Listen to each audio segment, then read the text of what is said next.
11 March থেকে শুরু হতে যাচ্ছে Bangladesh Pakistan 3 match one day series খেলতে 9 মার্চ ঢাকা আসছে পাকিস্তান দল। দুদিন পরই মাঠে গড়াবে ম্যাচ। ইতিমধ্যে পাকিস্তানের বিপক্ষে অলরাউন্ডার মেহেদী হাসান মিরাজকে অধিনায়ক করে ঘোষণা করা হয়েছে 15 সদস্যের স্কোয়াড। অনুশীলনের পাশাপাশি বাড়তি প্রস্তুতির অংশ হিসেবে শনিবার বাংলাদেশ ওয়ানডে দল বিসিএল নির্বাচিত একাদশের বিপক্ষে খেলবে একটি প্রস্তুতি ম্যাচও। আসন্ন এই সিরিজের জন্য টিকিটের দাম ও বিক্রির বিস্তারিত তথ্য প্রকাশ করেছে বাংলাদেশ ক্রিকেট বোর্ড বিসিবি। সিরিজের সব ম্যাচ অনুষ্ঠিত হবে ঢাকার শেরেবাংলা জাতীয় ক্রিকেট স্টেডিয়ামে। ক্যাটাগরি ভেদে সর্বনিম্ন 200 থেকে সর্বোচ্চ 2000 টাকা পর্যন্ত দাম নির্ধারণ করেছে বিসিবি।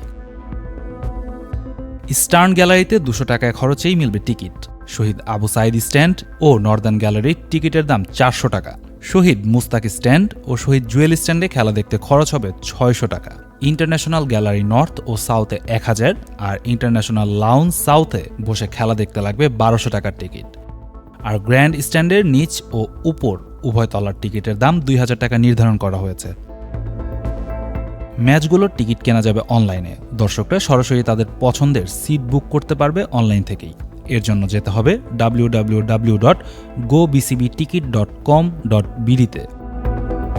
সিরিজের ম্যাচগুলো দেখা যাবে দেশসেরা ওটিটি প্ল্যাটফর্ম আইস্ক্রিনে। 3টি খেলার ধারাবিবরণী প্রচার করবে রেডিও ভূমি।